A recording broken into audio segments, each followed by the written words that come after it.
Le LGF sur France Maghreb 2, votre émission phare, votre magazine tous les jours de 16h à 18h en direct sur France Maghreb 2, avec aujourd'hui à mes côtés Gamal Abina, fondateur du MDC. Bonjour, bonjour mon cher Gamal. Bonjour. Jérôme Bonnet, journaliste, ancien rédacteur en chef de RT France, faut-il le rappeler. Et Nasser Lajili, militant associatif, ancien élu. Avec nous aujourd'hui, messieurs, nous accueillons Zineb El Razoui. Bonjour Zineb. Bonjour. Bienvenue. Merci. On s'était jamais rencontrés. Non. Ouais, c'est une première. Voilà. Cher Zineb, soyez la bienvenue sur France Maghreb 2. Merci. Alors, il y a beaucoup à dire avec vous et je ne sais pas par où commencer. Je dois dire d'abord, est-ce que vous comprenez qu'en vous annonçant aujourd'hui, j'ai eu beaucoup de commentaires assez négatifs? Comment vous l'expliquez? Oui, je peux le comprendre. Je ne plais pas à tout le monde. Ouais, mais c'est dû à quoi? Au fait que je suis humaine et que j'ai eu des positions très tranchées sur certains sujets, que je me suis mouillée aussi sur pas mal de sujets. Et là, à vrai dire, quand vous me dites qu'il y a des gens qui n'étaient pas contents, j'ai presque envie de vous dire lesquels. C'est pas faux. Dis-moi qui te gueule dessus et je te dirai qui tu es. Non, mais c'est intéressant ce que vous dites. Est-ce qu'il y a par exemple des choses, des positions que vous avez eues, que vous avez prises à un temps, que vous diriez pas la même chose aujourd'hui ou différemment? Oh oui, bien sûr. Mais ouais. qui n'évolue pas, qui ne change pas? Bien sûr, je pense qu'avec l'âge, non pas forcément en matière de parole publique, je pense aussi que dans la parole privée, quand on avance dans l'âge, on se dit « j'aurais pu dire ça à mes parents différemment, j'aurais pu exprimer telle chose différemment. Aujourd'hui, je ne ferai plus pareil certaines choses, bien sûr. Bon, si vous me posez la question sur la dernière parole en date qui m'a valu en fait les foudres d'une partie de l'opinion, c'est évidemment ma sortie en faveur de la cause palestinienne. Ouais, je me suis pas fait que des amis, mais je suis très contente de ça. C'est-à-dire, je suis très heureuse de ces voiles qui sont tombés. C'était souvent douloureux, mais la vérité est toujours très libératrice. Et bien sûr que pour moi, c'est presque de l'ordre de l'éveil de conscience par rapport à un milieu que je fréquentais auparavant avec un peu trop de foi accordée. Alors, il faut quand même rappeler, je pense que Gamal va appuyer ce que je dis, sur la Palestine, vous n'avez jamais dévié. Toujours été présente sur la cause palestinienne, si je ne dis pas de bêtises. Faut croire que pas assez. C'est ce que je pense aujourd'hui. Je pense beaucoup que l'ignoraient peut-être, mais en tout cas, sur cette cause-là, vous avez toujours été, pour le coup, assez tranché.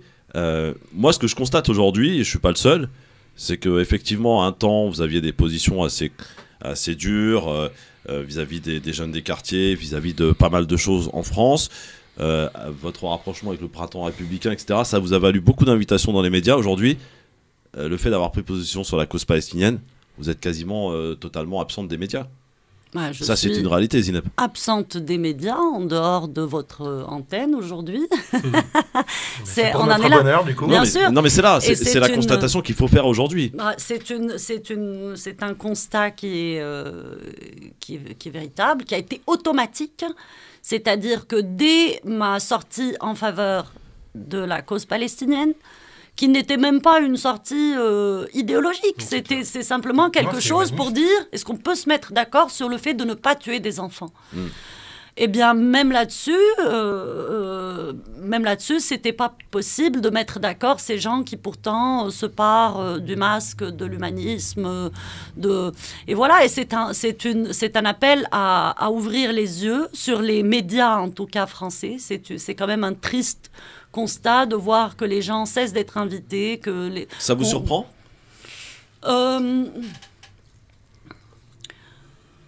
Oui, ça me surprend. À ce point, ça me surprend. Parce qu'il y a quand même les médias français dans leur globalité, à part quelques très très rares journaux, presse papier, peut-être Le Monde, je sais pas, à part des médias vraiment alternatifs.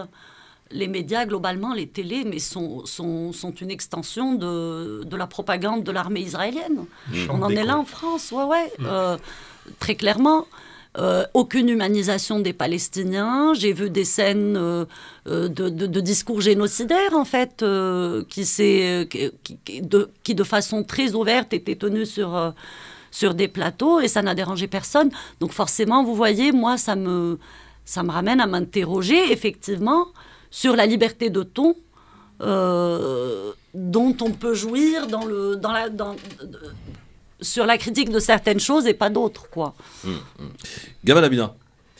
Je ne vais pas raconter l'histoire, je vais être très honnête là-dessus. C'est vrai que l'époque où vous officiez sur les médias m'avait gêné, parce qu'il y avait des sorties un petit peu hasardeuses, pour ne pas dire extrêmement violentes, dont une dont on se souvient, on peut en parler maintenant, parce qu'on ne va pas se raconter l'histoire, effectivement.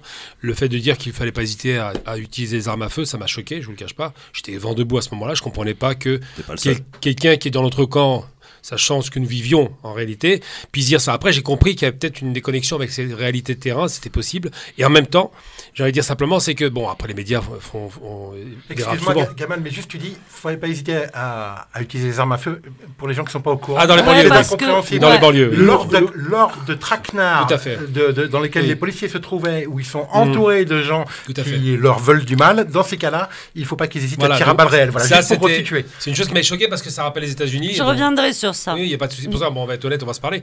Et en même temps, moi à l'époque, j'étais très énervé. Et en même temps, j'ai un copain qui vous connaissait, du Maroc, et qui m'a dit, et c'est là où j'étais vraiment incroyablement étonné, il m'a dit, non mais ne te trompe pas plutôt, faut pas te méprendre. Zineb Razoui, sur la question palestinienne, elle est propre, nickel, elle a toujours été droite comme Aïe. Et j'ai dit, mais comment se fait-il qu'elle puisse être comme ça et dire ça en France? Et là, j'ai compris effectivement qu'il y a d'abord la réalité du pays d'origine qui n'est pas la même chose. Et surtout, j'ai compris que les personnes n'étaient pas, vous l'avez dit à l'instant, on peut se tromper, changer d'avis, évoluer, et surtout être confronté au réel. Et le réel dur en France, c'est, on va le dire directement, c'est une institution, je ne parle pas de la France, il faut bien préciser, un peuple en vote un autre. Je parle de l'institution qui est racialiste et raciste, et qui est capable, si jamais vous avez un seul mot de commisération vis-à-vis des colonisés, des gens qui sont écrasés, qui sont massacrés, qui sont tués en Palestine en l'occurrence, à ce moment-là, vous devenez des monstres. Ils ont déshumanisé les Palestiniens, qu'on n'a pas appelé sous-hommes, ils ont dit animaux humains, c'est pire, mais bon. Et là où vous êtes sortis, c'est là où je peux que vous rendre hommage, il faut être honnête, hein. C'est le fait d'avoir osé, c'est là où vous avez osé quelque chose de dangereux, d'abord, c'est parce que ça vous grille directement, d'avoir osé à une sortie après le 7 octobre. Alors qu'on sait que le 7 octobre, où il y a eu une grosse amplification propagandiste de I-24, on sait que le 7 octobre n'était pas documenté, mais on a voulu croire l'armée israélienne qui racontait que des bêtises. Olivier Rafovitz, qui est un menteur professionnel, et vous êtes sorti après ça. Et moi, je dis que sortir à ce moment-là, d'abord, c'est courageux. Il faut être très honnête. Mais c'était nécessaire. Oui, mais nécessaire, c'est pas le courage. Il y a beaucoup de gens qui sont des lâches, qui ne disent rien. J'en ai pas vu beaucoup dans les médias. Il y en a un autre qu'on connaît qui s'appelle Mohamed Kassi, qui est le frère d'un de mes amis, qui s'est fait massacrer quand il a osé juste poser des questions. Et vous avez pris, voilà, et quelqu'un de super, et quelqu'un de super. C'est un mec très gentil. Qui a osé faire son travail. Qui a fait son travail. Eh bien, vous êtes les deux seuls. Aucun autre dans les médias ne s'est exprimé. Retour, Zineb, sur cette phrase dont Gamal a fait allusion, et Jérôme a rappelé le contexte, et c'est bien de l'avoir fait d'ailleurs, sur le fait d'avoir appelé, dans ce cas-là, à tirer à balles réelles. Franchement, c'était pas... Ah mais il faut finir la phrase. Tirer à balles réelles sur qui? Sur les jeunes qui étaient en train de tirer un traquenard aux policiers, quoi. Précisez vous-même. C'est justement, en fait, cette sortie qui est aujourd'hui identifiée... comme la sortie des balles réelles, elle est toujours... Alors j'ai tout entendu dessus. J'ai appelé à tirer à balles réelles sur les Noirs et les Arabes, sur les jeunes, sur les manifestants, mais en fait, bon... D'abord, c'est un pléonasme, hein, parce que la police est armée avec des vraies armes, et quand elle tire, c'est à balles réelles. Il faut quand même rappeler ça. Et il faut rappeler le contexte de cette sortie, qui maintenant me prête honnêtement à rire, tellement une importance démesurée lui a été... Non, on parlait d'un contexte particulier qui était en fait les jeunes, je ne sais pas s'ils sont noirs et arabes, mais en tout cas des gens en banlieue qui s'attaquaient aux convois de flics qui accompagnent les ambulances. Et la vérité, moi, si j'étais obligée de vivre dans ces quartiers-là et que j'avais un garçon adolescent qui s'amusait à faire ça, franchement, je ne laisserai pas faire. Ouais. Qu'est-ce que ça veut dire? Et je ne comprends pas l'identification, justement, de la part des Noirs, des Arabes, de j'en sais rien, à des individus qui font ça. C'est-à-dire que moi, aujourd'hui, dans Paris, si j'ai un infarctus, le SAMU mettra 10 minutes à me récupérer. Mais si je vis en grande banlieue, parce qu'il y a des cons qui s'amusent en fait à faire des traquenards aux flics, je risque de pas être sauvé. Alors moi je veux juste Nasser Laji. Moi ça me gêne parce que vous apportez une contradiction dans ce que vous dites. Vous dites que c'est gênant, j'aurais jamais dû dire ça comme ça. Vous dites tout simplement. Voilà, donc vous dites qu'il ne faut pas tuer à Gaza, mais vous êtes prêt à tirer à balles réelles en France pour tel ou tel problème. On est dans une démocratie. Je pense qu'effectivement, vous pouvez dire ce que vous voulez, mais il y a des choses qu'on ne peut pas entendre et qu'on ne peut pas inciter. Alors, moi, sincèrement, je n'ai pas énormément de sympathie pour vous, même si... Et je respecte totalement vos positions, c'est vos positions personnelles, et vous avez le droit d'en avoir, comme moi, j'en ai aujourd'hui. Je suis ni juge, ni quoi que ce soit ici pour vous juger sur vos valeurs, sur vos idées, etc. Moi, ce qui me gêne, c'est que j'ai l'impression, et c'est l'impression de beaucoup de musulmans dans ce pays, vous avez contribué à l'augmentation du Front National dans ce pays, à la haine du musulman ou de l'islam. Mais je vous dis, à travers les mots que vous avez pu utiliser, vous rendez peut-être pas compte, mais voilà, à force de regarder les images, à force de vos différents passages à la télé, a fait que les musulmans ont été stigmatisés. C'est pas pour rien qu'on vous invitait à CNews. Vous savez très bien que la ligne éditoriale de CNews... Attendez, laissez terminer Nasser. Mais est-ce que j'ai sur les musulmans? Non, mais pourquoi tu ramènes ça aux musulmans? Alors, parce que quand on s'adresse à tirer à balles réelles, on parlait des gens qui habitaient dans des quartiers populaires. Oui, mais c'est pas nécessairement les musulmans. C'est comme moi. On sait pas qui c'est, ces gens. Vous savez très bien que dans les quartiers populaires, il y a beaucoup de gens de confession musulmane. Quand on s'adressait à l'islam, moi j'ai vu le débat qu'il y a eu avec Mohamed Bajrafil, très intéressant. C'était du donnant-donnant. Mohamed Bajrafil est arrivé en vous expliquant et en vous donnant des arguments sur le cadre religieux, et je trouvais que c'était pertinent. Par contre, de sortir des mots violents contre une communauté, et c'est souvent avec cette communauté que vous avez eu des problèmes. Mais après, ça vous concerne. Bon, ça vous concerne. Je peux répondre parce que d'abord, cette communauté, moi j'ai l'impression qu'il y a énormément de projections de votre part, parce que qu'est-ce que vous en savez, moi, de mon rapport à ce que vous appelez les musulmans. Je suis née quand même dans un pays musulman où j'ai grandi jusqu'à la majorité. Je suis arabophone, arabisante. Les musulmans, c'est mon père, mon grand-père, mes deux grands-pères d'ailleurs, mes tantes. Voilà. Donc, vous venez saisir, en fait, ce qui se passe dans une surface médiatique qui est, en fait, qui signifie epsilon de ce qu'est un individu, et vous projetez, en fait, sur moi, j'ai l'impression, beaucoup de choses. D'abord, moi, j'ai envie de revenir au tout premier point.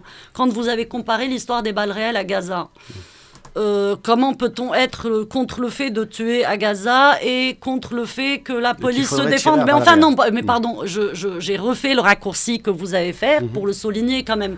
À Gaza, il y a une histoire d'occupation, il y a une histoire qui dure depuis 75 ans, ça n'a rien à voir avec des affaires de délinquance comme il peut y en avoir dans les cas que moi j'ai évoqués. Vous dites, non, pardon, vous avez dit tu as des problèmes avec les musulmans, etc. Moi, dans le cas des balles réelles, je parlais clairement des gens qui s'attaquent au convoi de police. Voilà, là je suis d'accord avec ça, c'est vrai qu'elle ne parlait pas des musulmans. Attendez, donc là, je vais tourner ça pour passer à la suite maintenant sur l'islam et les musulmans. Moi, aujourd'hui, j'ai 42 ans.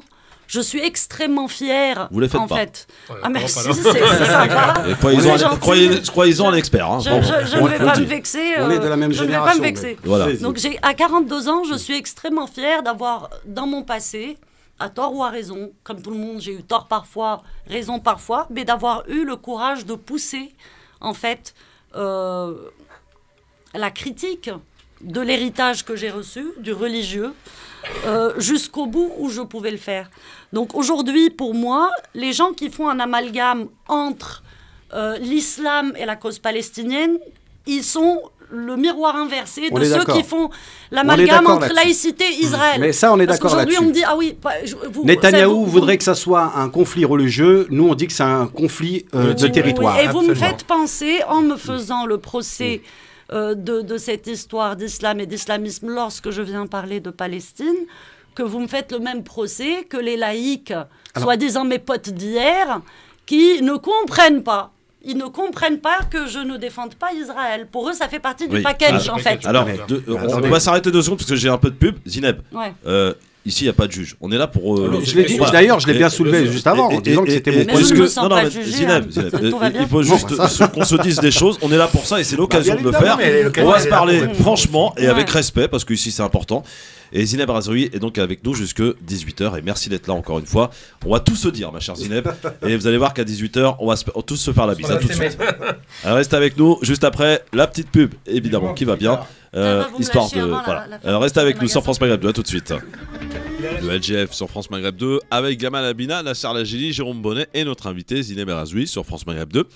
Et comme je disais avant la pause, ma chère Zineb, on est là pour tout se dire et c'est l'occasion en tout cas de se parler, d'essayer de comprendre les positions qui ont pu et qui ont été relayées par Nasser, qui a été relais, en fait, se fait le relais d'un certain nombre de commentaires qu'on a pu voir, qu'on a pu même penser à un moment vous concernant. Et c'est pour ça que c'est l'occasion de se le dire et que vous puissiez... Non pas vous expliquer parce que c'est pas un procès cette émission, hein, Zineb, mais en tout cas qu'on puisse comprendre ce pourquoi on a pu peut-être avoir des incompréhensions vous concernant et concernant vos positions. On prendra les auditeurs tout à l'heure avec tous les risques que ça comporte, mais j'ai prévenu d'ores et déjà au début de cette émission, on peut tout se dire quand on le fait avec respect. La première invective ou insulte, ça dégage direct. Ici, c'est comme ça. C'est comme ça que ça se passe. Alors, Zineb, je voulais te laisser terminer par rapport à ce qu'a dit Nasser et ce qu'a relayé Nasser Lajili avant de passer à Jérôme Bonnet. Zineb, voilà. Ouais. Donc, j'avais envie de dire à Nasser, donc bien que j'ai répondu d'abord sur ces points-là, ça ne veut pas dire que je n'ai pas entendu ce qu'il a dit. J'entends. Moi, je pense que l'origine du malentendu entre des positions telles que j'ai pu les défendre, souvent, oui, c'est vrai, de façon extrême, véhémente. Il ne faut pas oublier aussi mon histoire. Il ne faut pas oublier que c'était après les attentats de Charlie Hebdo, que moi, je n'ai pas la même expérience avec la police, même si j'en ai aussi une, puisque je suis sous Protec. Toujours ? Encore aujourd'hui ? Toujours ? Très honnêtement, j'aime pas m'exprimer sur ces questions à l'antenne, mais ce que je peux dire aujourd'hui, c'est que j'ai envie d'être plus libre aussi par rapport à ça. Vous êtes toujours menacé ou pas ? J'en sais rien. Je m'en fous, ça ne doit pas m'empêcher de vivre. Voilà, il y a des gens dont c'est le travail. Je dis, 20 ans après la fatwa, il y a encore un gars qui est différent quand même. Le niveau de haine n'est pas le même. Non, mais je veux dire, effectivement, on sait jamais. Il n'a pas changé. Donc, ce que je voulais dire, c'est que l'origine du malentendu, il n'est même pas là d'ailleurs. Il est peut-être dans le fait que moi, il y a quelque chose que je n'ai fondamentalement pas compris chez les rebeux d'ici.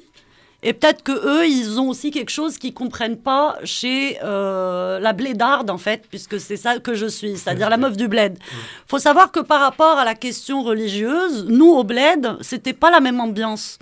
Nous, c'était pas... Nous, en fait, tu devais faire semblant de jeûner alors que tu n'avais pas envie. L'ambiance, l'atmosphère de la société te poussait plutôt... à avoir une pratique religieuse, et honnêtement, quand ça te saoulait, tu faisais semblant pour ton père, ton oncle, le prof, whatever. Ici, en fait, moi, j'avais pas compris que c'était l'inverse. Ici, c'est quand tu avais une pratique religieuse que tu étais... suspect. Ouais, voilà. Ici, en fait, tu mens, à la limite, pour cacher. Tout à fait.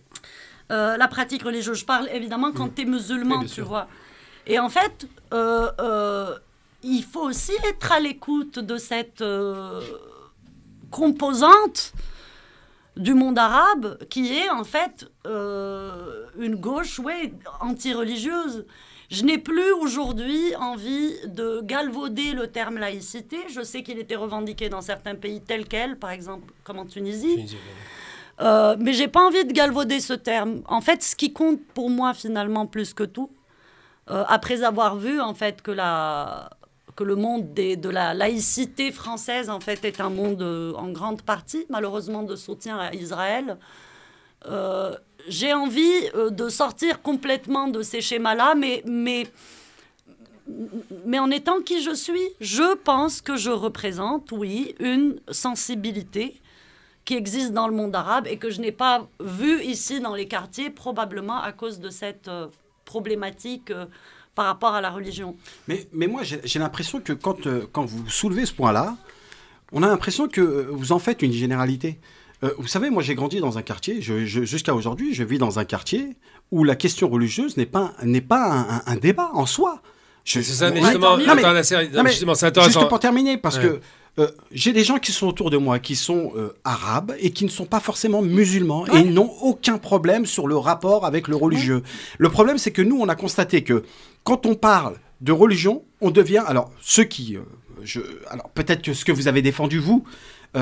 moi, ce qui me gêne, pour être honnête avec vous... quand on devient laïque, on devient laïcard. Ça veut dire qu'on devient anti-religieux. Et moi, c'est ça le problème. Je veux pas qu'on soit anti-religieux. Il faut respecter le choix des uns et des autres. Comme celui qui est un ami et qui est autour de moi et qui va venir et qui va même partager un iftar avec moi et lui dire, bah viens, je t'invite. Partager un moment convivial. Je considère qu'aujourd'hui, les personnes qui deviennent laïques et qui veulent défendre, comme vous dites, les gens du bled ou quoi que ce soit, moi, je ne suis pas dans cette logique-là. Mais si, une logique, parce que je respecte... Non, je ne suis pas dans cette logique-là. Il y a vraiment une logique, j'en parlais dans une minute. Ouais, mais voilà, mais moi, je considère qu'il ne faut pas tout mélanger. Je considère que être laïque ne voudrait pas dire être anti-religieux. Oui. Le problème, c'est qu'on a souvent tendance à penser que quand on devient laïque, il faut être anti-religieux. Non. Je connais des gens qui sont laïcs et qu'il faut respecter le choix. Ouais, mais voilà, parce que les médias ont manifesté. Non, il n'y a pas. Non. Si, ils ont participé à cette manipulation. Mais non, au début du siècle, quand la laïcité arrive, il y a un maire d'une petite commune qui a fait ce qu'on appelait à l'époque, tu connais Jérôme, qui a fait un décret anti-soutane. Il voulait que les gens de religion ne sortent plus en soutane. Donc, c'est pas une question médiatique, c'est une question dogmatique. La problématique, juste, je finis mon propos. Il faut bien comprendre. Moi, je comprends très bien ce qu'elle dit parce que j'ai rencontré beaucoup de gens qu'on va appeler blédards. Moi, j'ai du respect pour les nôtres là-bas, mais ils n'ont pas la perception qu'on a. Il y a une pression, elle vient traduire une pression sociale, religieuse, qui est un véritable carcan, qui étouffe les revendications, qui ne sont pas nécessairement religieuses, qui crée ce qu'on appelle, comme en Iran, des munafirs. On demande à des femmes de porter le voile qui ne croient pas en Dieu. Ça n'a pas de sens. Et cette pression inverse, miroir que vous n'avez pas vu en France, c'est que celui qui est religieux a une pression sociale pour ne plus l'être. Donc ces deux pressions en miroir ne peuvent pas se comprendre. Parce que beaucoup de gens qui viennent du bled, quand ils nous voient, ils nous prennent pour des délinquants, pour de la racaille, pour des beurs. Non, mais je t'assure. Faut pas faire une généralité. Non, mais je t'assure, quand on parle du cadre religieux dans les quartiers populaires, 99% des gens sont bien adaptés à la société française. Soyons sérieux. Nasser, laisse-moi finir. J'ai parlé des journalistes, je parle des intellectuels, j'ai parlé des étudiants algériens qui viennent du bled. Ils ont tous la même perception de nous. On est des racailles de cité, on est des beurs, on est des incapables. Je t'assure qu'ils y croient. Moi, je parlais d'une journaliste qui travaille pour Canal 22. Elle m'a dit, mais vous êtes comme ça. J'ai dit, alors pourquoi je suis pas comme ça? Et là, elle bloque. Et je dis, mais je crois que tu n'as pas compris. Ce que tu nous renvoies, c'est l'image que les médias français renvoient. Ça n'est pas la réalité. Viens sur le terrain, après tu seras très étonné. Alors moi d'abord, j'aimerais dire que j'ai pas cette image-là des rebeux d'ici, puisque j'en connais plein qui sont des amis, qui sont des gens... Moi, je connais surtout des gens de la deuxième génération. Voilà, j'ai une affection particulière pour cette génération-là. Maintenant, c'est vrai que je ne vis pas dans les quartiers. C'est vrai aussi que, je vais redire mon âge, j'ai 42 ans, donc je suis aussi peut-être par la force de l'âge déconnectée peut-être de certaines générations où... moi, ce que j'ai envie de dire, c'est que cet enfermement, en fait, cet enfermement dans un cliché identitaire quel qu'il soit, c'est aussi un écueil. Et très honnêtement, je n'ai aucune envie de parler de laïcité ou de ces choses-là. Sur cette antenne, j'ai plutôt envie de parler de Palestine. Je suis d'accord avec ça. Et ce qui s'est passé là en Palestine ces derniers temps a aussi été un éveil de conscience pour nombreux d'entre nous sur ces questions-là. Par exemple, moi, j'ai envie de... Je vois parfois, là où je vis, des types avec une allure d'islamiste, quoi, avec la barbe, tout le truc d'islamiste, mais assis chez Starbucks en train de boire un coca. Ouais. Donc, cet islam-là, en fait, du charbonnier, mon père a un mot pour appeler cet islam caricatural, mais dénué de fond, en fait. Il appelle l'islam de Mwalin Saykouk. Je ne sais pas si quelqu'un parle marocain. Mwalin Saykouk, c'est... Voilà. C'est... moi, en fait... ça traduit comment, ça? Je me réserve... Ça veut dire, en fait, c'est l'islam de façade, de gens qui n'en gardent que la croûte. Qui aussi, ça inclut aussi, à mon avis, les gens qui font une instrumentalisation de la politique de la religion.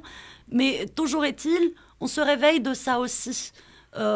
Où sont honnêtement les imams sur la question de la Palestine? Ça c'est une bonne remarque. Où sont les personnalités de la banlieue? Où sont? Il y a plein de gens qu'on attendait qui n'étaient pas là.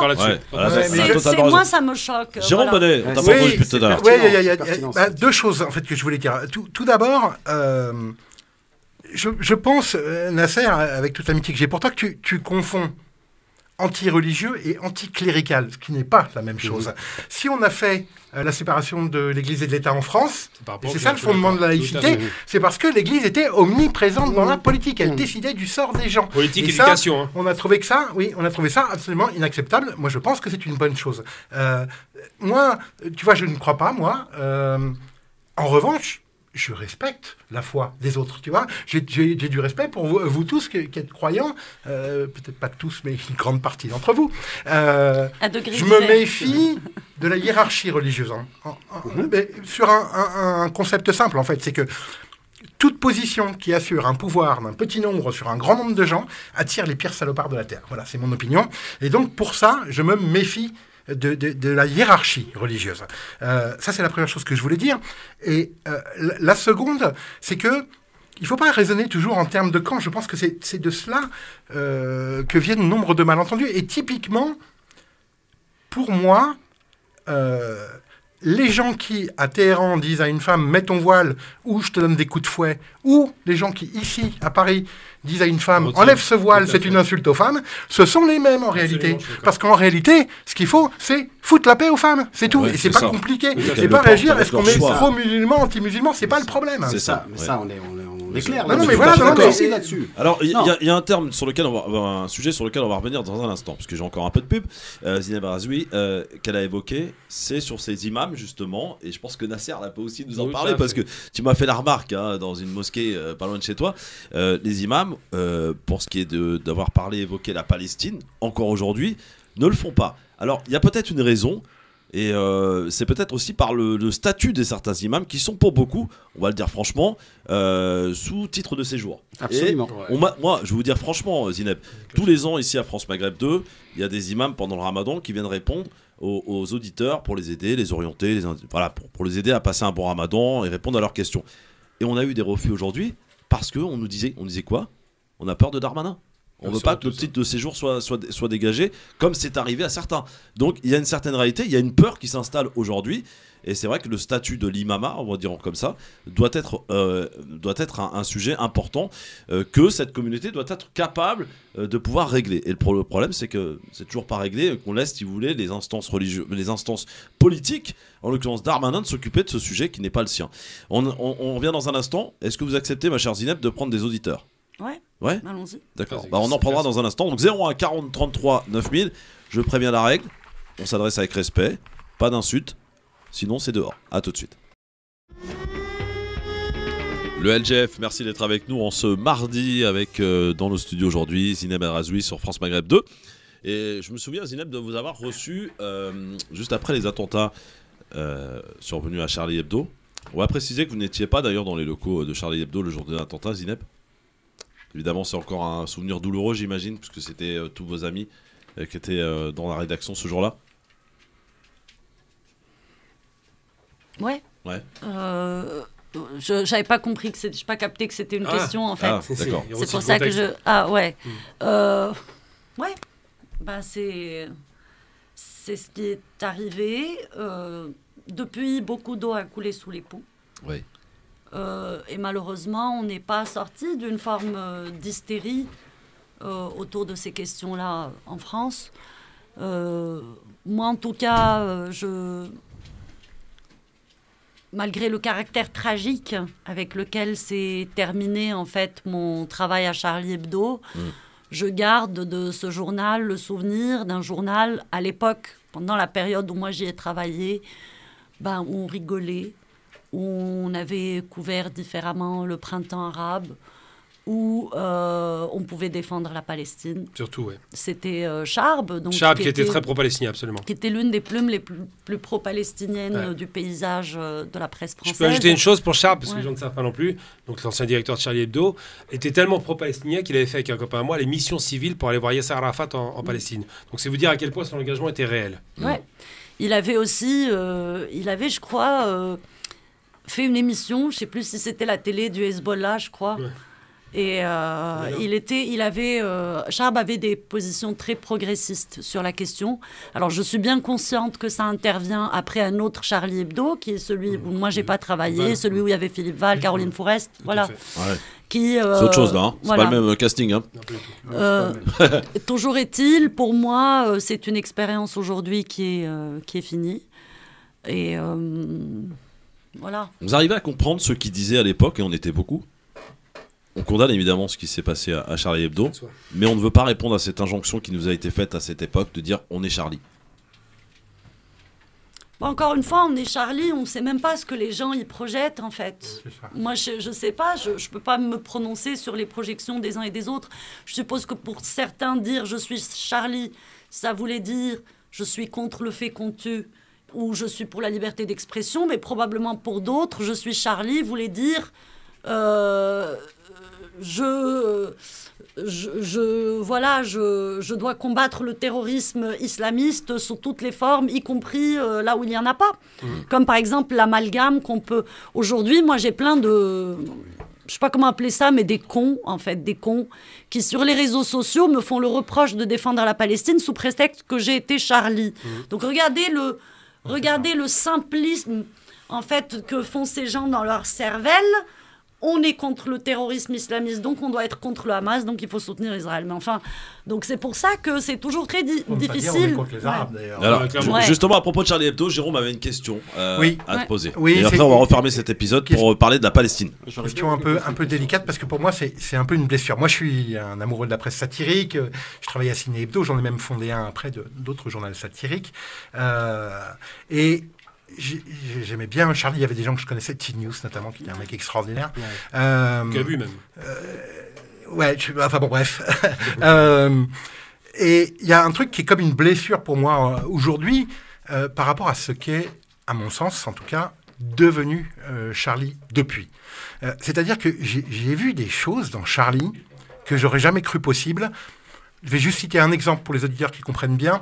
Il y a eu une de Charlie qui disait les esclaves sexuels de Boko Haram, c'était les Nigérianes qui avaient été enlevées dans une école, les esclaves sexuels de Boko Haram en colère, et il y avait 4 dames habillées à l'islam, quoi, en fait, le corps entièrement recouvert sauf le visage, qui levaient le poing en disant « Ne touchez pas à nos allocs ». Quel peut être le message d'une une... Non mais c'est ça, je le tourne dans tous les sens parce que je n'y croyais pas. Je me dis, mais qu'est-ce qu'ils essayent de dire ? Qui a signé ce dessin ? Rhys peut-être, je ne suis pas sûr. Et voilà, et je veux dire, j'ai beau le tourner dans tous les sens, je n'ai pas trouvé d'autre message dans ce dessin que... les musulmans, parce que les Nigérianes et les Robotcheni, il n'y a rien à voir en fait, mais rien à voir, à part la religion.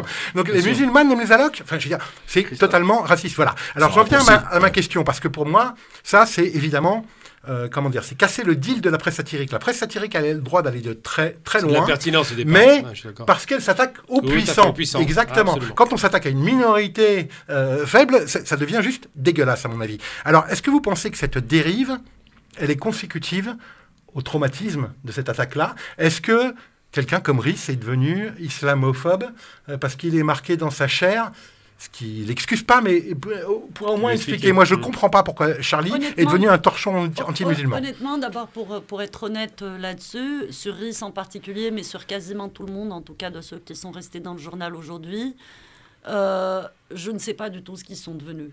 C'est-à-dire, je ne peux pas répondre à la question est-ce que Rhys est devenu comme ça. Honnêtement, je ne sais pas ce qu'il est devenu.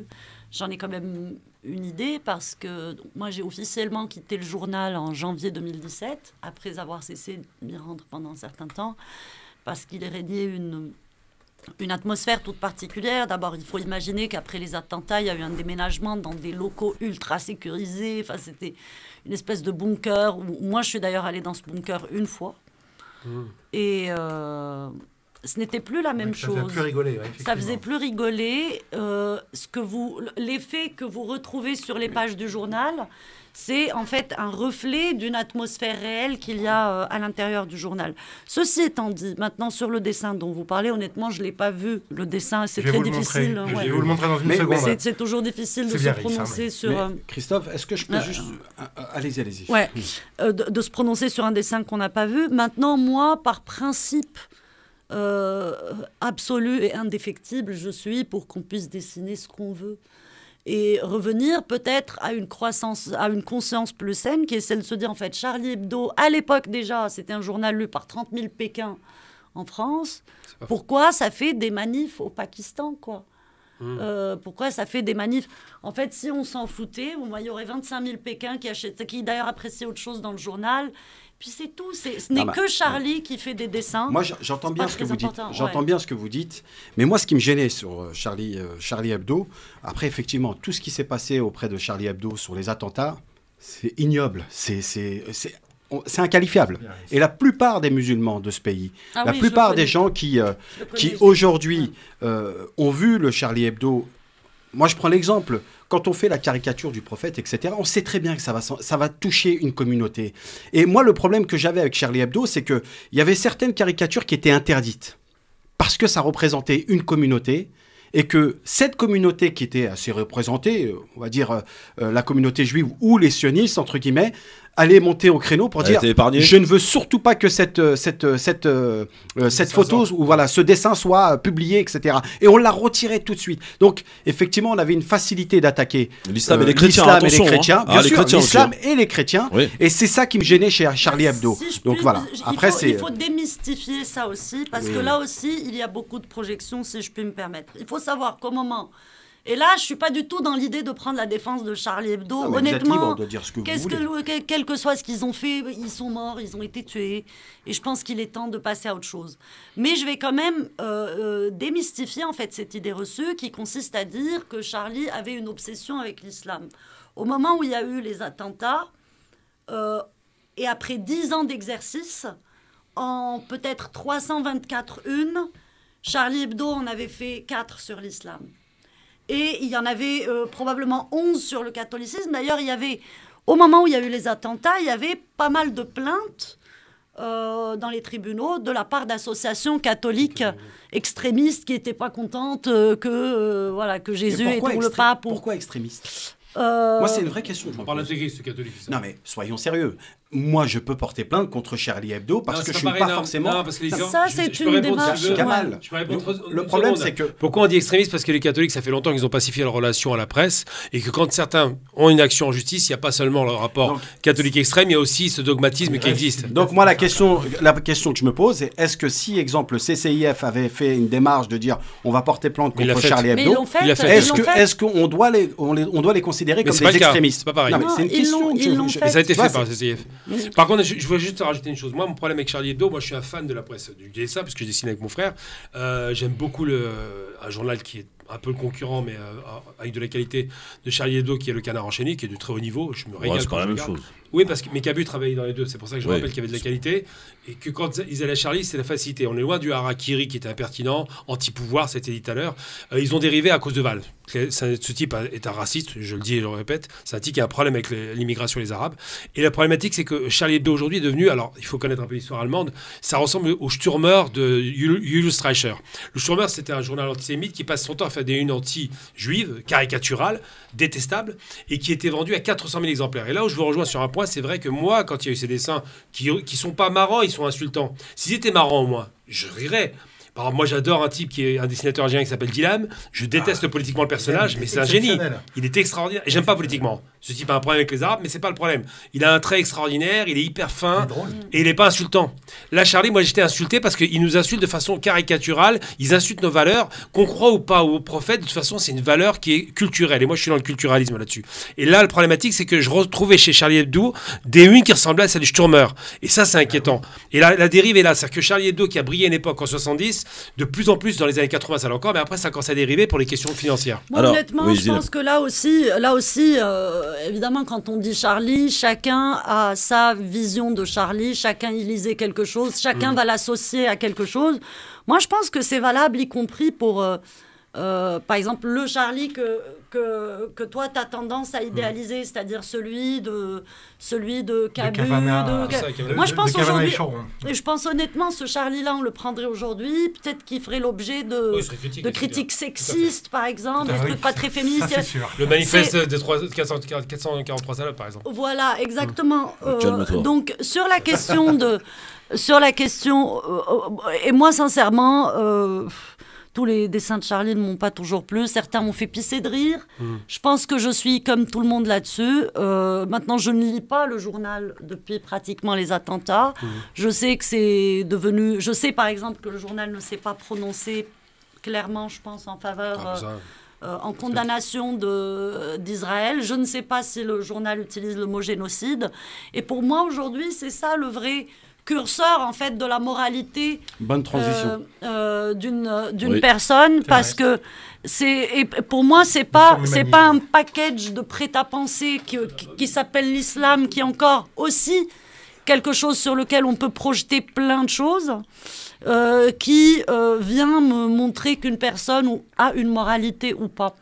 Et j'en reviens à l'exemple que je donnais tout à l'heure, de par exemple tous les rabbins aujourd'hui en France qui soutiennent Israël mordicus, alors que c'est des hommes de religion qui devraient avoir une position plus noble, les imams qui sont absents. Tout à fait. Donc je pense que la meilleure religion finalement, c'est la morale que l'on arrive à puiser en soi en fait. Je pourrais juste ajouter une chose, Christophe. Question qu'on va souffler là. Qu'est-ce qu'avez-vous pensé du dessin de Coco sur la Palestine? Est-ce que vous l'avez vu? Non, c'est celui... Il y a eu un dessin sur la famine, je pense. Alors, est-ce qu'on peut lui montrer comme ça, elle pourra peut-être réagir en direct. Juste, Christophe, je peux ajouter une petite chose. Alors, il y a une chose sur laquelle je reviens totalement. Oui, mais pour conclure avec ça, c'est que moi, effectivement, 30 000 Pékin qui lisaient, c'est vrai. Je trouve que la faute de ceux qui ont amplifié le phénomène dans le monde pakistanais particulièrement, c'était de mettre la focale sur un journal qui était peu lu.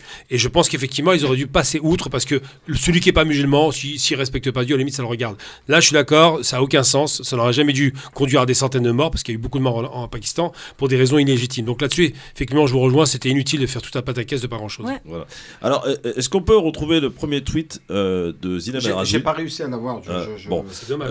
C'est dommage. On va le retrouver d'ici 18h. On va accueillir Mohamed qui nous appelle au téléphone. 01 40 33 9000. Je le connais, c'est un garçon bien élevé. Il est avec nous. Bonjour Mohamed. Mohamed? Il est parti. Il est tellement bien élevé qu'il est barré.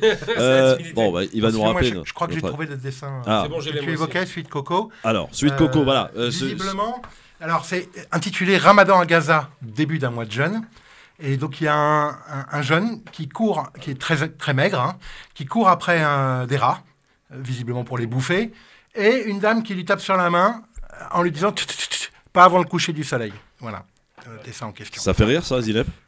Enfin, c'est pertinent? Honnêtement, d'une certaine façon, je m'en fous en fait. Je sais pas comment dire. J'ai l'impression que vous êtes plus trop Charlie, vous, hein? Non, je m'en fous. D'abord, moi, il y a rien en rapport à cette famine qui me fasse rire. Maintenant que les dessinateurs dessinent dessus, qu'ils trouvent le moyen de le faire. Je ne trouve pas que ce dessin soit particulièrement génial, mais je ne vois pas le problème non plus, puisque ce n'est qu'un dessin à des milliers de kilomètres et que finalement ça a peu d'impact. Je pense en revanche que ce genre de choses, par exemple, Charlie, ce genre d'obsession, ce genre de marotte médiatique comme ça, sont souvent l'arbre qui cache la forêt. Moi, ce dessin me choque moins que le silence de certains médias, ou que Olivier Rafovitz qui enchaîne les plateaux, ou que certaines personnalités expliquent que tuer les enfants par bombe, c'est moins grave que les... Enfin, je trouve que c'est ça qui est véritablement inquiétant. Ce dessin, honnêtement, je m'en fous. Qui fait du révisionnisme en disant qu'il faut diviser les chiffres de morts par 10. Oui. C'est du ramasse. C'est du révisionnisme. Farid qui nous appelle de Corbeil-Essonnes. Vous connaissez Corbeil, Zineb? Oui, un petit peu. Je connais pas. Bon, très bien. Je vous emmènerai un de ces quatre. Farid, bonjour. Le petit coin de paradis. Qu'est-ce qui se passe là? Farid? Il est où Farid? Bon, je sais pas ce qui se passe avec mon standard. Bah ouais, c'est ça, mais je sais pas, qu'est-ce qui se passe là, voilà, on nous a hacké notre standard. C'est le Mossad, je crois. Attends, bouge pas, il doit être là, Farid. Hop, Farid. Oui. Ah bah voilà, voilà. Bonjour Farid. Comment ça se passe? Non mais voilà, hein, on trouve toujours la solution. Farid, bonjour, je te présente Zineb El Razoui. Oui, alors moi je voulais juste répondre à la partie que vous avez citée juste un petit peu avant sur pourquoi les imams ils n'en ont pas parlé. Oui, vas-y, allez, vas-y Farid. Alors les imams, il y en a certains qui en ont parlé, ceux d'Aix-en-Provence, ceux de Marseille, ceux de la région parisienne, ils en ont parlé aussi. Pas et tous. d'autres qui l'ont pas fait pour la simple et bonne raison, ayant discuté avec eux, il y a deux aspects. Le premier, c'est ce que tu avais dit, Christophe, tout à l'heure, sur le fait par rapport à Darmanin.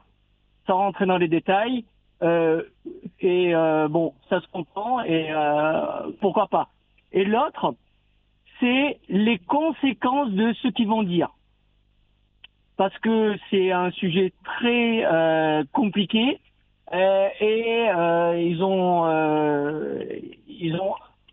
un peu peur de ce qui pourrait faire un des fidèles en sortie d'un prêche.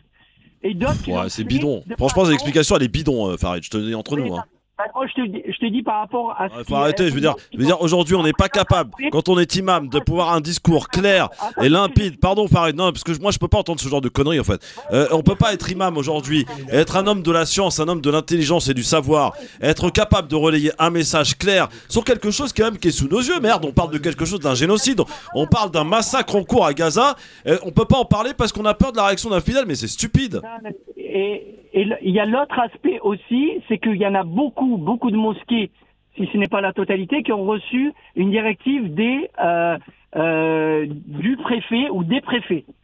Ça, d'accord. Ah oui, non, mais Christophe, par contre, moi, je vais intervenir là-dessus. Oui. Je suis désolé. Ça, c'est un discours facile. Juste, c'est un discours facile. Attends, Farid, 2 secondes. Pourquoi je dis que c'est un discours facile? Après, je vous laisse répondre. D'accord, fini. Et l'autre aspect aussi, c'est qu'il y en a beaucoup qui l'ont fait de façon subtile, notamment sur la région parisienne, où les discours ont été très subtils, notamment au début. Pourquoi les discours devraient être subtils sur un génocide? Farid, moi je t'entends là, t'essayes de trouver effectivement des explications sur ce qu'on t'a dit, mais franchement, totalement, je te dis honnêtement, tel que je pense, il n'y a aucune excuse, et c'est que de la lâcheté de la part de ces hommes de religion qui sont là justement dans les mosquées. Je veux dire, les fidèles sont là, on est là pour leur expliquer, on est là pour leur parler, pour mobiliser aussi. Et leur absence, ne feront que de les laisser dans la poubelle de l'histoire, pardon de vous dire ainsi. Mais Christophe, c'est important ce que tu soulèves et ce qui soulève l'auditeur. Moi, je trouve que c'est inacceptable de tenir ce genre de discours. Tout à fait. On est face à un génocide à Gaza. On est face à des gens qui, aujourd'hui, dans tous les plateaux télé, disent que c'est la légitime défense. On tue des enfants. On tue, on va dire, des Palestiniens qui sont là depuis 76 ans et qui subissent une injustice que personne ne veut mettre en avant. Je rappelle juste pour un point, Christophe, je pense que si on avait eu des imams français, nationalité française, et qui seraient sur le mimbar, comme on dit, en faisant le prêche, on n'aurait pas ce problème-là. Parce qu'il aurait pris la parole comme il l'aurait fait. Si, parce que je t'explique. Moi, je sais que la fête de l'Aïd à Gennevilliers, la fête de l'Aïd à Gennevilliers, on a eu 15 000 fidèles qui sont venus. 15 000 fidèles. Ouais. Et je vous assure, il n'y a pas de message subtil, etc. Il a été clair à la fin. Oui, il a fini son prêche et il a dit clairement, je demande à tous les fidèles de participer aux manifestations, de faire des invocations pour les Palestiniens et de ne pas lâcher le boycott. Il a sorti les 3 points qui étaient essentiels quand on est face à une situation concernant Gaza. Je termine. Juste après, je te laisse, il n'y a pas de souci. Moi, le constat que je fais, et tu le sais comme moi, Christophe, on y va à toutes les manifestations. Il n'y a pas de musulmans. Il n'y a pas de gens des quartiers populaires. Ils sont tous absents Alors que ce discours facile de dire oui, mais on peut pas parler, etc. Ok, mais qu'est-ce que tu fais le samedi quand il faut aller manifester? Qui est à Carrefour pour aller acheter des produits? Donc voilà, tout ça, oui, effectivement, il faut le mettre sur la table. Juste pour répondre. Merci Farid pour avoir tenté de relayer et d'expliquer l'inexplicable. C'est une émission riche. Laisse finir Farid. Non, mais juste, je suis tout à fait d'accord avec ce qui vient d'être dit, parce que ceux qui ont de nationalité française osent le dire. Aurait moins de ce problème-là. Oui, c'est clair, c'est clair. Pour les manifestations, je suis d'accord avec vous. J'y étais sur Paris et il y a pas beaucoup de musulmans, il y a beaucoup de juifs qui sont.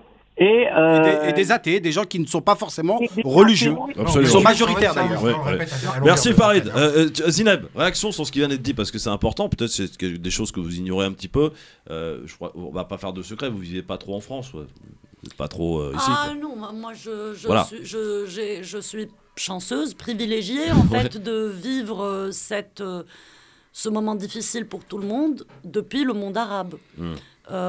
Et depuis le début de ce génocide, donc je me suis un peu baladée dans les pays du Golfe, qui, comme on le sait, ne sont pas des pays qui brillent par la liberté d'expression. Ceci étant dit, tout le monde est à égalité devant la censure. Tandis qu'ici en France, j'observais le paysage. Ici, la liberté d'expression, elle était pour certains, à l'exception d'autres. Donc finalement, je me suis interrogée sur la supériorité d'un modèle où la liberté d'expression est réservée à certains, à une idéologie, à un storytelling. Mais donc c'est pas la liberté d'expression. Alors que ce que c'est la liberté d'expression, c'est la liberté d'être d'accord avec la ligne officielle, ce n'est plus de la liberté. Et mais dans les pays arabes, soyons sérieux, c'est pas nouveau aussi. Dans les pays arabes, au moins la chaleur de la rue, l'unanimité qu'il y a dans les dîners, dans les maisons, au bureau, autour de cette question, elle fait chaud au cœur. Non. Voilà. On va continuer d'en parler avec les auditeurs au 01 40 33 9000. Première petite question qui nécessite une réponse rapide. Zineb, je sais que vous n'êtes pas très tendance LFI. Est-ce que pour autant, LFI aujourd'hui, vous considérez qu'ils sont antisémites ? Pas du tout. Moi, je pense que si le paysage électoral français, qui est bien désolant, j'en conviens, reste comme ça, moi je voterai pour LFI aux prochaines élections. C'est les seuls qui défendent la Palestine. Alors ça, c'est du scoop. Reste avec nous. Reste avec nous. À tout de suite. C'est les seuls qui défendent la Palestine. Le Grand Forum revient dans un instant. Le Grand Forum sur France Maghreb 2. Merci d'être avec nous en direct sur votre radio France Maghreb 2 dans le LGF avec Gamal Abina, avec Nasser Lajili, Jérôme Bonnet, notre invité Zineb Erazoui. Est-ce qu'on peut dire comment elle est arrivée, Zineb, Nasser ? Abaya. Voilà. Et ça me surprend. Ça me surprend que Zineb Erazoui très bien, soit là en abaya. Ça prouve que c'est pas religieux. Non, ça prouve que c'est pas religieux. Bien sûr. Mais vous savez comme moi aujourd'hui que beaucoup de femmes qui sont dans la religion utilisent des abayas. Bon, je préciserai quand même aux gens qui s'intéressent à la mode qu'il s'agit d'une création en fait saoudienne, que c'est une longue doudoune avec des poches très pratiques qui m'épargne de prendre un sac à main et l'aspect long. Enfin voilà, c'était la blague, c'était une abaya, mais je dirais par ailleurs, oui, pour moi ce n'est pas un vêtement religieux. Quand on vit dans le Golfe, on le sait bien. Ouais. Bien sûr, absolument. On parle de la Palestine, évidemment de ce qui s'y passe. Et la Palestine, ici, nous, à France Maghreb 2, on n'a pas attendu le 7 octobre pour en parler. Ça fait des années qu'on en parle. Ça a toujours été quelque chose, une cause qui nous tient particulièrement à cœur, qu'on a tenté de défendre. Et j'ai une grande pensée pour notre ami Ziad Medouk, qui est à Gaza, professeur de français à l'université d'Al-Aqsa, qui est dans le nord de Gaza, qui a perdu une grande partie de sa famille, qui se retrouve aujourd'hui sans domicile, comme beaucoup de Gazaouis qui ont tout perdu. Voilà, j'ai une grande pensée pour Ziad, qui a été un témoin pour nous de ce qui s'est passé, et on avait régulièrement en communication. Aujourd'hui, c'est plus possible malheureusement. Que dire, Zineb, sans nommer qui que ce soit, mais du comportement, de la solidarité, et je parle pas des peuples, mais des dirigeants arabes. Alors, je sais que c'est un point presque de honte pour beaucoup d'Arabes, le fait que leur régime, en fait, fasse preuve d'une soumission, même d'une paralysie, d'une absence totale face à ce qui se passe, mais ce n'est pas le cas de tous les pays arabes. Et les pays arabes n'ont pas du tout la même cadence politique qu'en Occident. Vous voyez, ici, vous avez un président qui est là pour 5 ans, 4 ans dans le cas des États-Unis, il doit agir, Les Arabes, ils sont là à vie, les dirigeants, pour plusieurs. Donc les changements sont plus profonds, plus lents. Ils ne sont pas faits pour communiquer. Ce n'est pas des types qui veulent être réélus, c'est des types qui essayent de faire avec les équilibres politiques qu'il y a dans le monde. Et aujourd'hui, je pense que ce qui est important, c'est que cet horrible génocide fait tomber tous les masques et met à plat véritablement qui sont les uns et les autres. Je pense que du côté des Arabes, les masses ont longtemps cru qu'elles étaient le mauvais élève de la démocratie, le mauvais élève de la liberté d'expression, le mauvais élève. Eh bien aujourd'hui, même ça, même cette illusion-là est tombée, puisque on voit que la démocratie à l'occidental s'est avérée être un leurre quand il s'est agi de la question palestinienne. On a vu la question des doubles standards, de l'absence totale de la liberté d'expression. On a vu des gens qui ont perdu leur travail parce qu'ils ont défendu la Palestine. On a vu des gens qui sont véritablement terrorisés. Et en contrepartie, dans le monde arabe, on voit une liberté totale sur ces questions-là. On voit une chaîne comme Al Jazeera, qui a longtemps été décriée, qui donne en fait une vraie leçon de professionnalisme sur la question de ce génocide aux médias occidentaux. On voit l'héroïsme des journalistes palestiniens qui sont morts en faisant leur devoir sur le terrain pour dire la vérité. Donc, moi, je pense qu'il est temps pour les Arabes de s'aimer. S'aimer, c'est-à-dire arrêter de se jeter, arrêter de s'auto-flageller, arrêter de se voir avec le spectre des autres, faire preuve aussi d'humilité par rapport à nos propres, à nos propres scories, à notre propre violence, comprendre que ce qui arrive aujourd'hui à Gaza, c'est aussi ce que nous faisons dans certains endroits à nos femmes, c'est ce que nous faisons à certaines minorités qui vivent parmi nous. Je pense que c'est toutes ces cartes-là, toutes ces lectures-là qui vont être rebattues. Et la question des régimes, pour moi...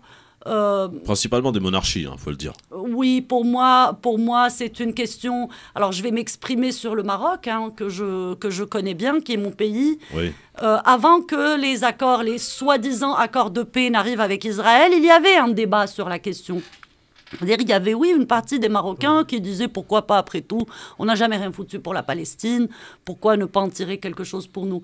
Aujourd'hui, c'est fini tout ça. Aujourd'hui, les gens disent mais no way, jamais. Il faut absolument que le Maroc revienne sur cette erreur historique en fait, qui entache notre histoire. Bien sûr que c'est une erreur, clairement. Je pense d'ailleurs que c'est le cas, bien sûr, des pays arabes, mais du monde entier. Par ailleurs, j'aimerais quand même dire que la paix en question, ce n'est pas une paix des peuples. C'est une paix, c'est une fausse paix, c'est la paix des régimes. Merci de le rappeler, ils font la paix avec les dictatures. Merci. Voilà, ce n'est pas la paix des peuples, parce que le peuple marocain n'a cessé de manifester à son corps défendant pour dire on n'en veut pas. Ce que je vois moi chez les peuples arabes du Golfe, chez les 100 millions d'Égyptiens qui sont remontés aussi et qui ne s'identifient pas du tout à la politique de leur État. On peut le dire. Mais moi je dirais l'acquis principal, c'est vraiment l'éveil des consciences. C'est le fait que la mentalité est en train de changer profondément, y compris dans les milieux du business. Et je pense qu'aujourd'hui, tout le monde a vu le visage monstrueux de l'État d'Israël. Et c'est au-delà du monde arabe, pour le coup. Je pense qu'il y a une bonne partie du monde dont le regard sur Israël a profondément changé. Oui, des pays d'Amérique du Sud notamment. C'est très bien qu'il nous ait dit une chose, moi j'apprécie parce que je le dis régulièrement dans tous les médias. Israël, qui est devenue une entité monstrueuse, on peut le dire, ne fait la paix qu'avec des dictatures. Ils ne font pas la paix avec les peuples. Or, la paix, on l'obtient uniquement si les peuples sont mobilisables. Et en l'occurrence, si on veut une véritable paix, il faut d'abord convoquer les peuples arabes et les convaincre. Et là, je suis d'accord avec cette question-là. Aujourd'hui, il y a une dichotomie entre les peuples et les dirigeants qui n'en font qu'à leur tête. Et il faut voir qu'au Maroc, pour prendre l'exemple le plus illustre, le Maroc, c'est le pays où il y a le plus de manifestations traditionnelles en faveur des Palestiniens. C'est toujours des millions de personnes qui aujourd'hui est frustrées. Avant le 7 octobre, d'ailleurs. Largement, toujours. Ça a toujours été un peuple très pro-palestinien. Absolument. On a Choukri qui nous appelle de Nanterre. On va l'accueillir. Bonjour Choukri. Bonjour à tout le monde. Alors, Madame Zineb, je suis bien content que vous avez une position pro-palestinienne. Franchement, c'est bien. Chapeau pour le fait défendre la manière dont vous le faites. Par contre, je vous ai entendu parler, vous compreniez pas en fait la situation des musulmans de France.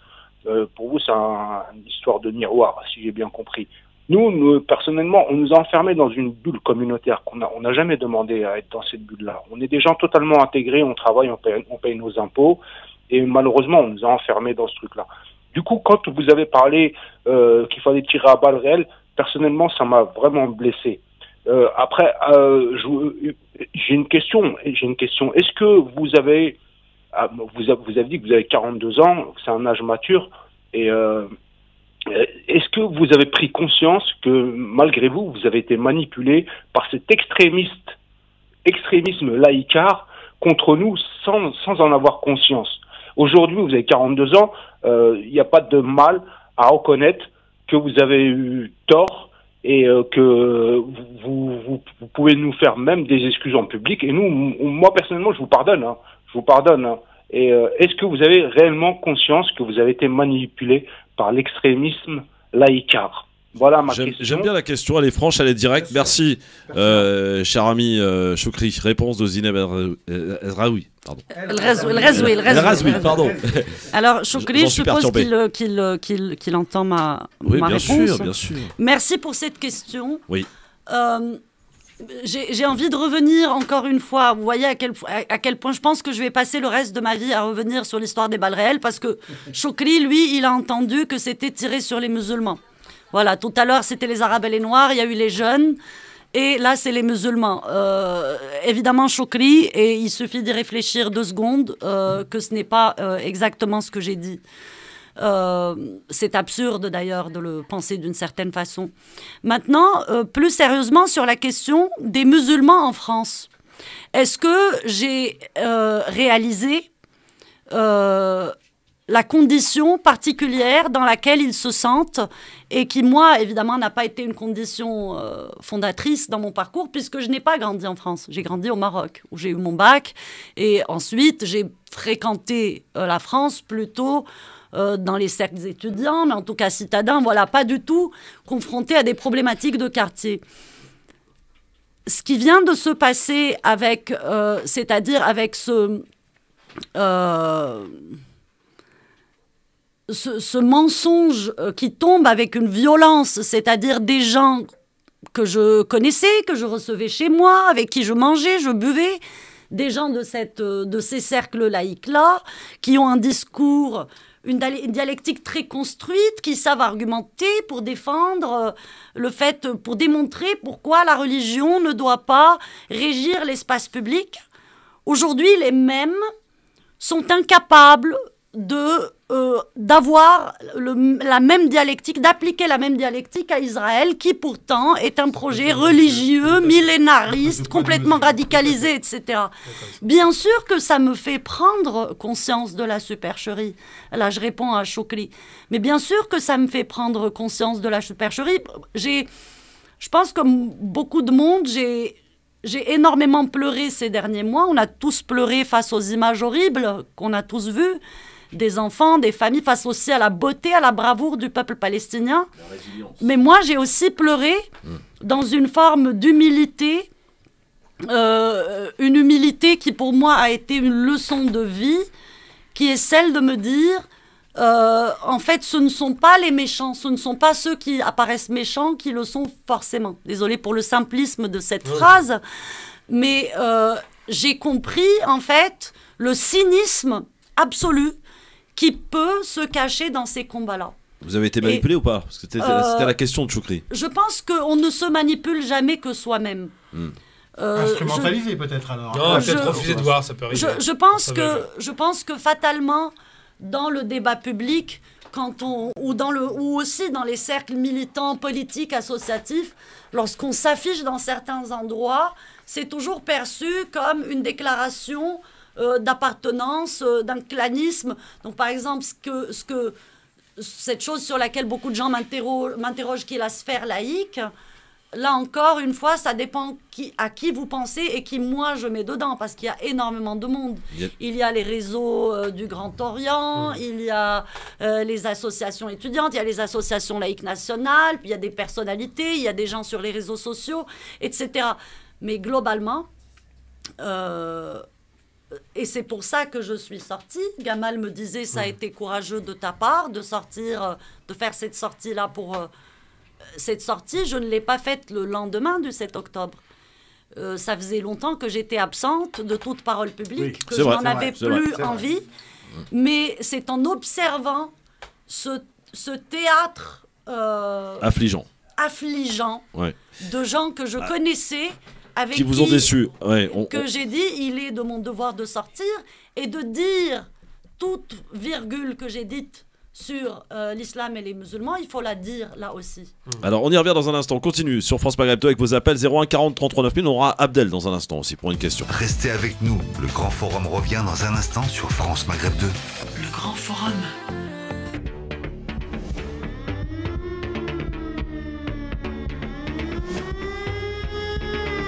Le LGF sur France Maghreb 2 en ce mardi. Franchement, je suis vraiment content, Zineb Razoui, que vous soyez là, parce qu'on a pu parler, échanger, et j'espère que les auditeurs ont bien apprécié cet échange, et vous avez répondu en toute franchise, avec honnêteté, et franchement, rien que pour ça, merci en tout cas d'être venu, Zineb, et sachez que la radio vous est ouverte, voilà, quand vous voulez, bien entendu. Alors, revenons maintenant sur le sujet qui nous importe en ce moment, évidemment. Est-ce que vous craignez, au vu de ce qui se passe, on va faire référence au 1er avril, où Israël a attaqué sur un territoire étranger, qui est la Syrie, à Damas, une succursale du consulat d'Iran à Damas. Donc, il y a eu iranien. Dont 16 morts, effectivement. Pas tous iraniennes, mais il y a eu aussi des dommages, malheureusement, de gens qui passaient dans la rue et qui ont été tués à proximité du bâtiment. Réponse 12 jours plus tard de l'Iran. Une réponse qu'on pourrait qualifier de dissuasive et surtout de diamétralement opposée à celle initialement d'Israël, préparée en amont et surtout avec l'avertissement de ce qui allait réellement se passer pour montrer en disant « Attention, vous ne pouvez pas nous attaquer comme ça impunément ». Et aujourd'hui, on est dans un contexte où Israël se dit, Netanyahou et ses faucons se disent, il faut absolument que l'on réponde à l'Iran. Et l'Iran répond en disant, si vous répondez, voilà, ça va être l'enclenchement en fait de quelque chose qui va. Est-ce que vous craignez clairement, Zineb Razoui, d'un conflit généralisé au sein de cette région, sans que personne n'ait pu arrêter et stopper ces dangereux criminels que sont Netanyahou et ses sbires?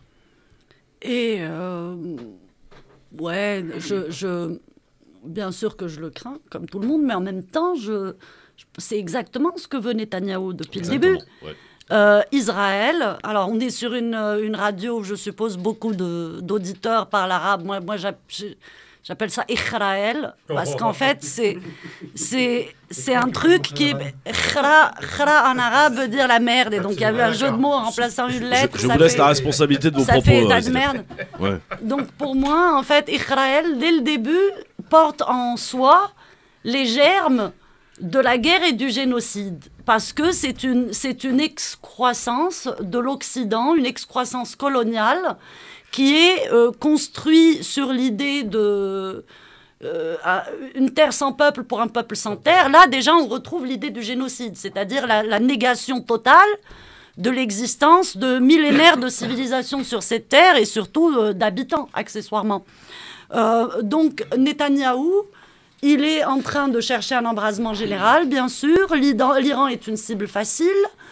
C'est le cas aussi avec le Hezbollah. Depuis le début de la guerre, le Hezbollah essaye de porter un maximum de frappes tout en n'entraînant pas le Liban dans une guerre, ce que veut ce génocidaire de Netanyahou, parce que, en fait, contrairement aux apparences, et ce n'est que mon idée, ce n'est que ma perception, ma compréhension à moi, Zineb, je ne suis pas là pour qu'on me dise je suis d'accord ou pas d'accord, mais pour moi, Zineb, Israël a perdu cette guerre, et ils l'ont perdu dès le 7 octobre, en réalité, parce que ce pays qui est d'une arrogance extraordinaire, qui viole allègrement le droit international depuis son existence, depuis sa création artificielle par les puissances occidentales, ce pays qui vendait une image d'excellence et de performance s'est avéré en réalité être un projet qui ne tient que par la violence, que par la radicalisation, les armes, le militarisme à outrance.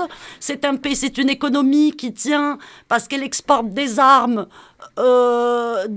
testées sur les Palestiniens. C'est des services secrets. Alors aujourd'hui, on entend des versions, on nous dit oui, mais ils ont laissé faire des trucs complotistes. Moi, je ne sais pas si je dois... Moi, je sais simplement qu'il y a eu une opération qui est Tofan al-Aqsa, qui a pris plus d'une année à préparer avec l'implication de milliers de personnes. Ils n'ont rien vu. Leur dôme de fer, il fonctionne une fois sur deux. On a appris qu'ils avaient des enfants dans leur géole et que leur armée n'est bonne qu'à tuer des femmes et des enfants et des blessés sur les lits d'hôpitaux. Donc c'est ça un peu qu'on nous vend comme la plus grande démocratie du Proche-Orient et comme un pays performant, etc., qui ne serait pas performant avec le laxisme juridique et les armes et la puissance que possède ce pays de synthèse. Donc, pour moi, je n'ai absolument aucune confiance en Netanyahou et en les options israéliennes parce qu'ils ont aussi démontré depuis le début de ce génocide à quel point ils mentent, à quel point tout a été construit sur des mensonges, leur riposte. Vous savez, ils sont toujours en boucle sur l'histoire des bébés égorgés, des viols en masse, des bébés au four, etc. Alors qu'il a été redémontré que c'était faux. Donc, pour moi, les gens qui soutiennent Israël aujourd'hui sont responsables, des terroristes. Pour moi, ce sont des terroristes. Moi, je suis fasciné parce que là, j'entends des choses que je répète assez régulièrement. Ils ont perdu le 7 octobre parce que cette arrogance des imbéciles. Oui, là, c'est Zineb Errazoui qui le dit. Oui, mais c'est pour ça que je suis fasciné. Non, mais là, je suis fasciné parce que l'arrogance, il y a un terme, je vais être grossier, excusez-moi, mais je suis obligé de le dire. C'est l'arrogance du con, qui se croit supérieur, qui croit être la lumière, qui croit qu'il a tout inventé.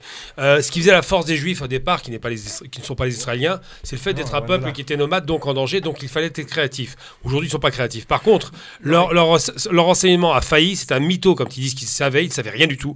Ensuite, leur dôme de fer était arrogant, il s'est planté aussi, on le sait. Leur Mossad ne vaut rien, contrairement à les meilleurs services. Et surtout, leur Shin Bet, c'est pareil. Tous ces services qui se vantaient d'être les meilleurs au monde ne sont pas au niveau. Et surtout, on a vu le courage de leurs soldats, parce qu'ils ont l'habitude de tuer, ça a été dit par Zineb de façon un peu subtile, je dirais clairement, ils tiraient sur les enfants, Intifada, la 1 et la 2, sur les enfants avec des cailloux. C'est facile, tir au pigeon. Par contre, donc, dès qu'ils ont eu un homme avec une arme en face d'eux, ça a cavalé. En vérité, Israël est juste une excroissance, ça a été dit par Théodore Herzl de l'Occident, et ce qui les protège aujourd'hui, comme c'était le cas pour la taille de l'Iran, ça a été la France, l'Angleterre et les États-Unis. Ils sont incapables de faire le travail tout seuls. Moi, je voulais juste préciser que cette opinion qui est celle de Zineb, mais qu'en réalité nous partageons tous, elle est également partagée en Israël. Il fallait lire l'édito de Gideon Levy dans Haaretz du 8 ou 9 octobre, où il explique exactement la même chose. C'est l'arrogance israélienne qui est punie, et il termine en disant: est-ce que nous allons retenir cette leçon ? Non. Bien sûr que non.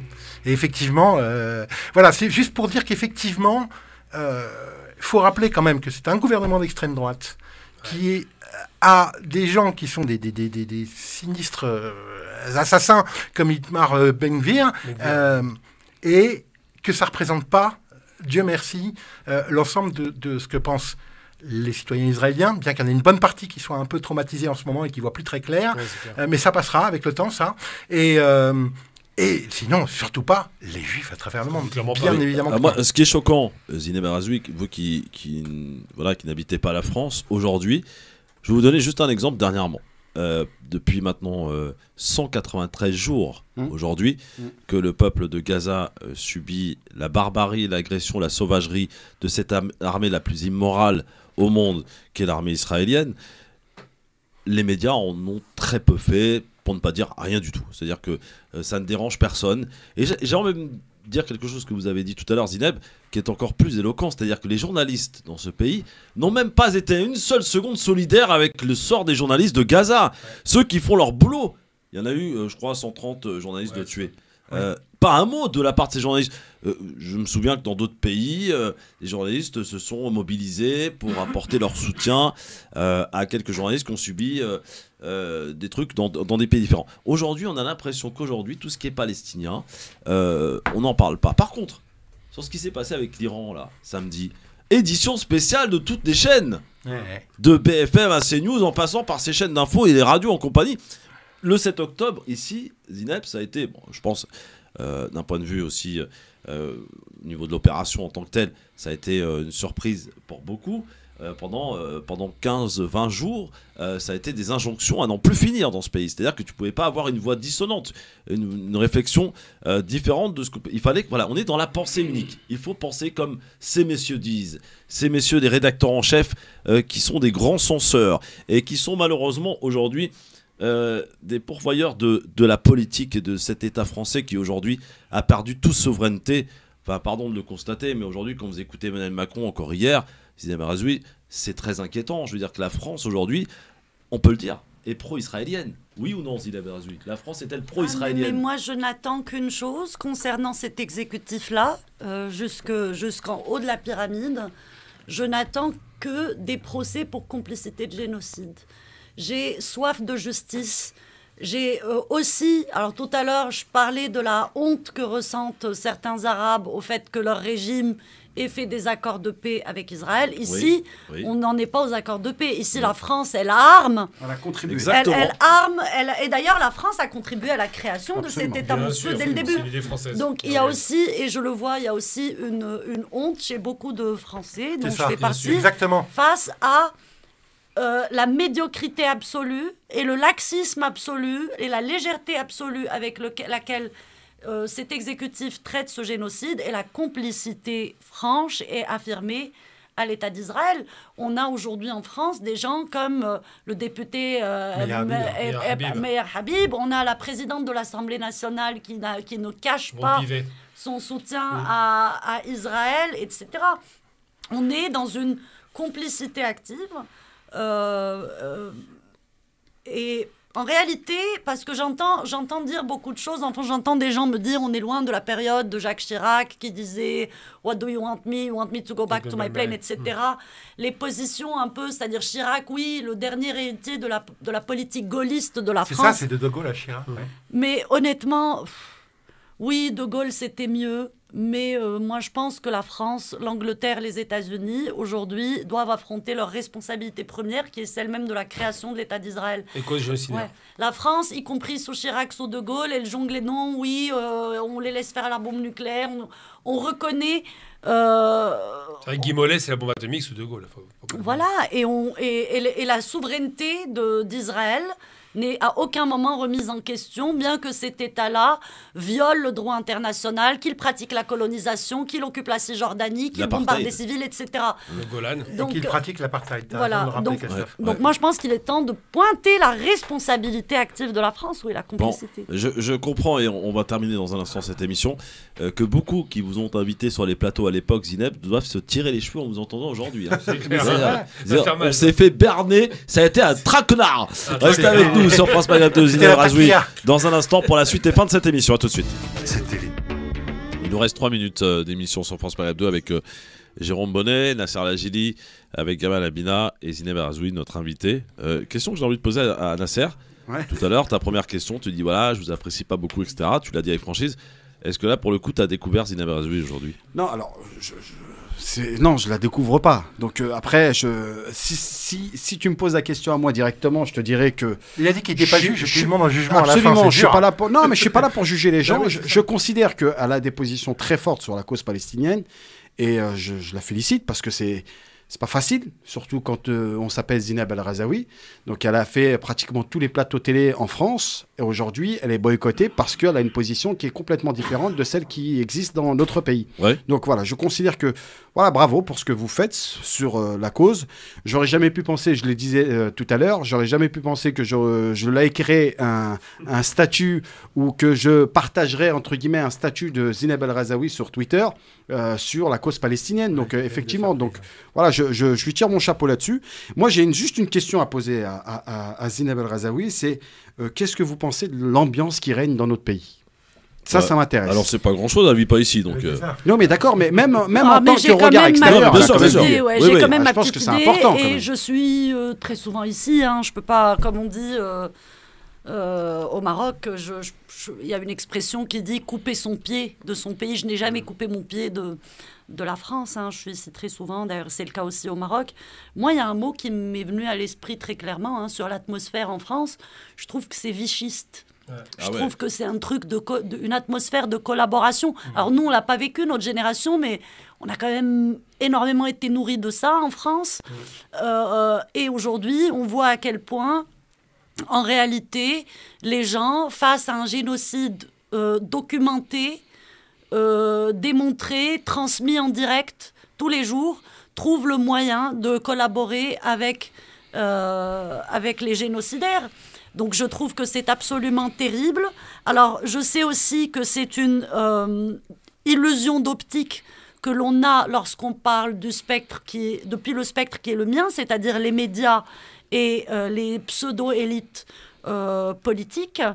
Je sais que quand on va dans les quartiers populaires, on n'a pas du tout ce spectre d'un pays vichiste. Au contraire, il suffit d'aller vers le nord parisien pour voir que, y a des drapeaux palestiniens sur les façades des immeubles.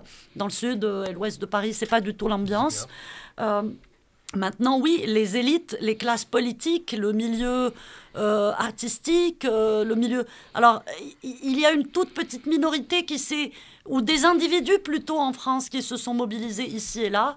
Mais en gros, les sanctions ont été tellement fortes. Je pense au cas d'Émilie Gomis, qu'on a viré du comité olympique. Ouais, absolument. Je pense, moi par exemple, on m'a retiré le prix. De Valérie Pécresse, absolument. Je pense, il y a eu une aberration, sur passant. Dans le milieu du foot aussi, il me semble qu'il y a eu des cas de footballeurs qui ont été renvoyés en Algérie, etc.